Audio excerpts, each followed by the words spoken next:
ಮಂಡ್ಯದ ಮದ್ದೂರಲ್ಲಿ ಕಲ್ಲು ತೂರಾಟ ಆಗಿರುವ ವಿಚಾರಕ್ಕೆ ಸಂಬಂಧಪಟ್ಟಂತೆ ಮಾಡಿದ ತಪ್ಪು ಯಾರು, ಇನ್ಯಾರಿಗೂ ಶಿಕ್ಷೆನಾ ಅನ್ನುವಂಥ ಪ್ರಶ್ನೆ ಬಹುತೇಕರು ಕೇಳ್ತಾ ಇದ್ರು. ಕಾರಣ ಪೊಲೀಸರ ವೈಫಲ್ಯವೇ ಇದಕ್ಕೆ ಕಾರಣ ಅನ್ನುವಂಥ ಮಾತುಗಳಿತ್ತು. ಆದರೆ ಪಾತ್ರವೇ ಇಲ್ಲದ ಪೊಲೀಸ್ ಅಧಿಕಾರಿಗೆ ಟ್ರಾನ್ಸ್ಫರ್ ಶಿಕ್ಷೆ ಕೊಟ್ಟಿದ್ಯಾಕೆ ಅಂತ. ಕಲ್ಲು ತೂರಾಟ ಕೇಸಲ್ಲಿ ಪೊಲೀಸರ ಎತ್ತಂಗಡಿ ಪಾತ್ರವೇ ಇಲ್ಲದ ಪೊಲೀಸ್ ಅಧಿಕಾರಿಯ ಟ್ರಾನ್ಸ್ಫರ್ ಶಿಕ್ಷೆಗೆ ಕೆಲವೆಡೆ ಆಕ್ರೋಶ ಕೂಡ ವ್ಯಕ್ತವಾಗ್ತಾ ಇದೆ. ಗಲಭೆ ಬೆನ್ನಲ್ಲೇ ಮಂಡ್ಯ ಅಡಿಷನಲ್ ಎಸ್ಪಿ ವರ್ಗಾವಣೆ ಆಗಿದ್ದಾರೆ.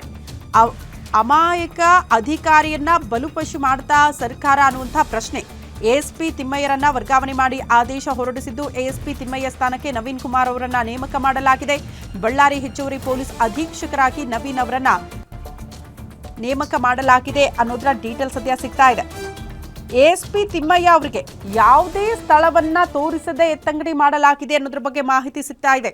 ಡಿಜಿಐಜಿಪಿ ಕಚೇರಿಗೆ ರಿಪೋರ್ಟ್ ಮಾಡಿಕೊಳ್ಳುವಂತೆ ಆದೇಶ ನೀಡಿದ್ದು, ಸ್ಥಳದಲ್ಲಿ ಬಂದೋಬಸ್ತ್ ಕೆಲಸ ಮಾಡ್ತಾ ಇದ್ರಂತೆ ಎಎಸ್ಪಿ ತಿಮ್ಮಯ್ಯ. ನಿಮ್ಮ ವೈಫಲ್ಯದಿಂದಲೇ ಈ ರೀತಿ ಗಲಭೆ ಆಯಿತು ಅನ್ನೋ ಕಾರಣಕ್ಕೆ ಸರ್ಕಾರ ಕಂಪ್ಲೀಟ್ ಈ ಗಲಭೆಯ ಹೊಣೆಯನ್ನ ಎಎಸ್ಪಿ ತಿಮ್ಮಯ್ಯ ಅವರ ಮೇಲೆ ಹೊರಿಸಿ ಸ್ಥಳ ತೋರಿಸದೆ ಅವ್ರನ್ನ ಎತ್ತಂಗಡಿ ಮಾಡಿದ್ದಾರೆ.